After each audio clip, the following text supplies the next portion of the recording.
कोई मुझे ये बताएगा, एक फैन अगर इतनी अल्लड़ इतनी बेवकूफ़ी वाली हरकत करे तो समझ में आता है, अगर फैन अपनी फ्रेंचाइजी को लेके ऑब्सेस है तो समझ में आता है। ये राइडू को क्या है, राइडू को क्यों लगता है पूरी दुनिया में अगर कहीं पर भी बात या फिर कहीं पर भी कोई विषय या फिर चर्चा हो रही तो सीएसके से रिलेटेड क्यों होती है।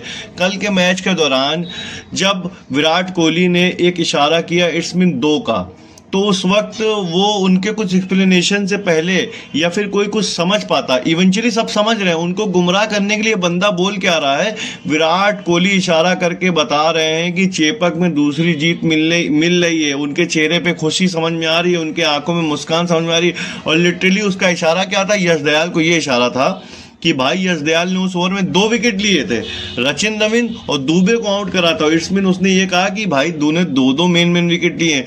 वो बात को पलटा के घुमा के सीएसके के साथ जोड़ दिया।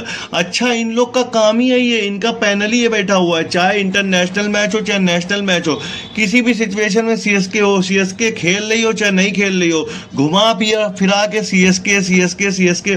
और ये बैठ के महीनों से संजय बांगर को कहीं ना कहीं टीस करके बैठता रहता है, आरसीबी करा करता है कि आरसीबी ने क्या जीता, जीत लिया ना आरसीबी ने, सीएसके कहां पहुंची। अब तुमको जहां पर कटाच करना चाहिए, तुम विराट कोहली पे बात बात पे कटाच करते हो, तुम सब लोग मिल के इतनी गलतियां करते हो। और कल जब धोनी 9वें नंबर पे आए, जब उनकी जरूरत थी, अब उनपे कौन विपक्ष दल बोलेगा, उनपे कौन कटाच करेगा। ऐसा खेलना ना खेलना बराबर है, तुम तो जबरदस्ती अपनी जिगा खा रहे हो टीम की। भाई लेजेंड हो, लेजेंड की तरीके चले जाओ, जहर ना बनो ना। मतलब कल आना चाहिए था आपको, ये कौन सा तरीका। अब इस पे भी लोग इस पे बात ना करें, कोई तो स्टूपिड कह देते हैं, वो भी अलग अलग भक्त हैं, सुनील गावस्कर भी, वो स्टूपिड कहना जानते हैं, विराट कोहली को डोमेस्टिक की सलाह देना जानते हैं, लेकिन उनके भी मुंह से हमने आज तक मुंह से नहीं सुना कि कभी धोनी के खिलाफ बोले हो। भाई अलग भक्ति चलती है, फैन का समझ में आता है, मगर ये बहुत बड़े बड़े एक्सपर्ट है, इनकी कौन सी भक्ति, ये नहीं समझ में आ रहा।